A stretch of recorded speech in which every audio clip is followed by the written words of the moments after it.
Good afternoon. Before going into details about today's meeting, let me express my deep sorrow on the attack in Heidelberg this afternoon. My feelings and my thoughts are with the families of the victims, with the people of Heidelberg, and with Germany.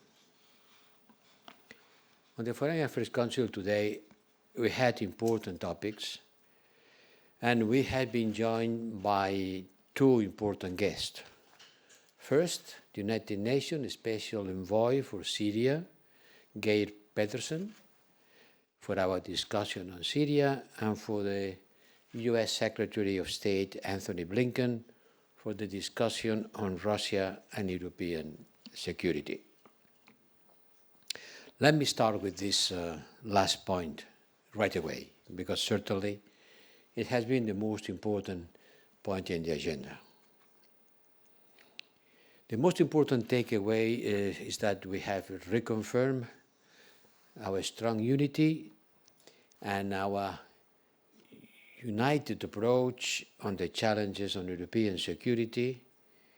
Our unity is strengthened, and there is no doubt on the Council about this. In this regard, we agreed Council conclusions that you have already seen, and they are more or less the ones that we agreed in the informal meeting at Brest. The Russian military build-up in and around Ukraine, and Russia's attempts to recreate dividing lines on our continent undermine the core foundations and principles on which European security is built and bring back dark memories of spheres of influence which don't belong to the 21st century.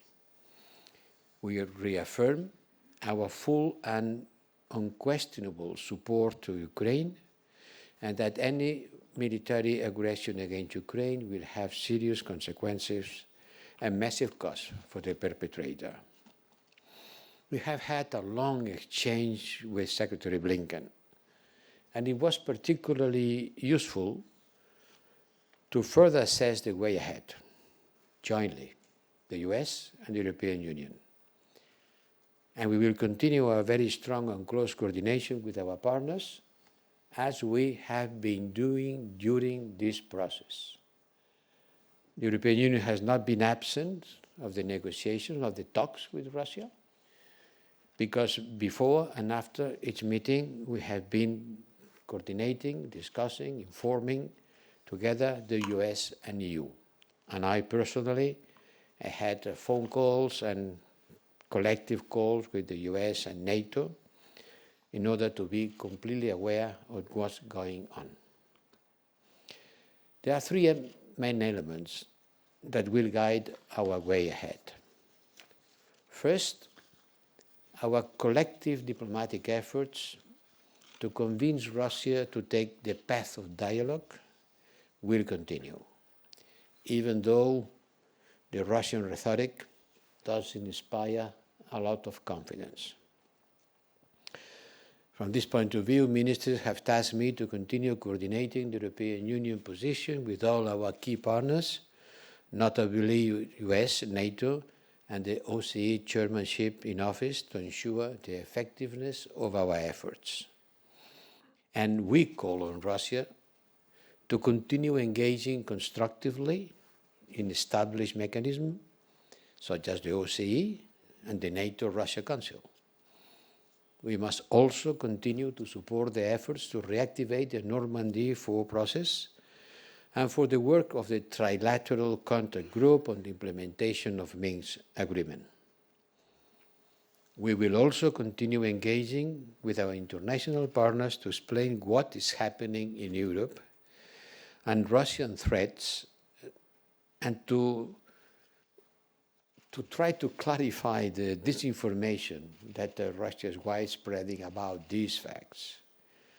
We need to step up our strategic communication and push back disinformation And I'm inviting you to have a look at the European Union versus disinformation publications in the network, where we debunk some dangerous narratives that are being spread. Today we have put on this webpage an explanation about the 7 myths that Russia is widespreading about what's happening on the eastern border of Europe. Secondly, should diplomacy fail, we're going to do our best in order for diplomacy work.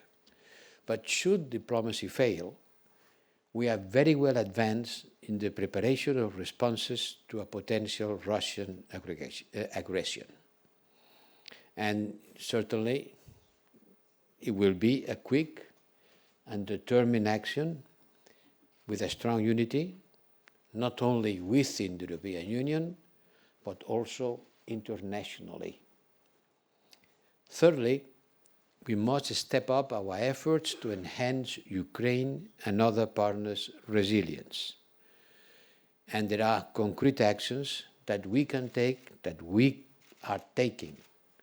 The President of the Commission announced today a financial assistance package made of an energy loan and grants to support Ukraine in the medium and long term, doubling our grants, our support, and providing an emergency financial support of 1,000 million euros. Something more than that. It's more than 1,000 million euros. 1.2. No? That's a very important amount of money that Vice President Dombrovskis and my colleague, Commissioner Oliver, will visit Ukraine to announce and to share this news with the Ukrainian authorities.